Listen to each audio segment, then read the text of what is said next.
If you're trying to create a stop motion from multiple images and you select the images from your folder and drag them into the timeline here in Premiere Pro, and if the images go backwards in the wrong direction, go to your folder, and at the top of the folder, there's name, date modified, size, and kind. Click on the word name, and the files will flip to alphabetical and numerical.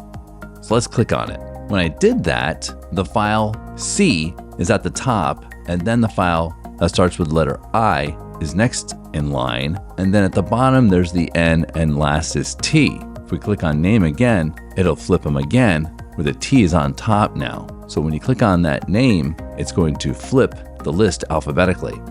Now I will delete these frames and select the frames again and drag them in now.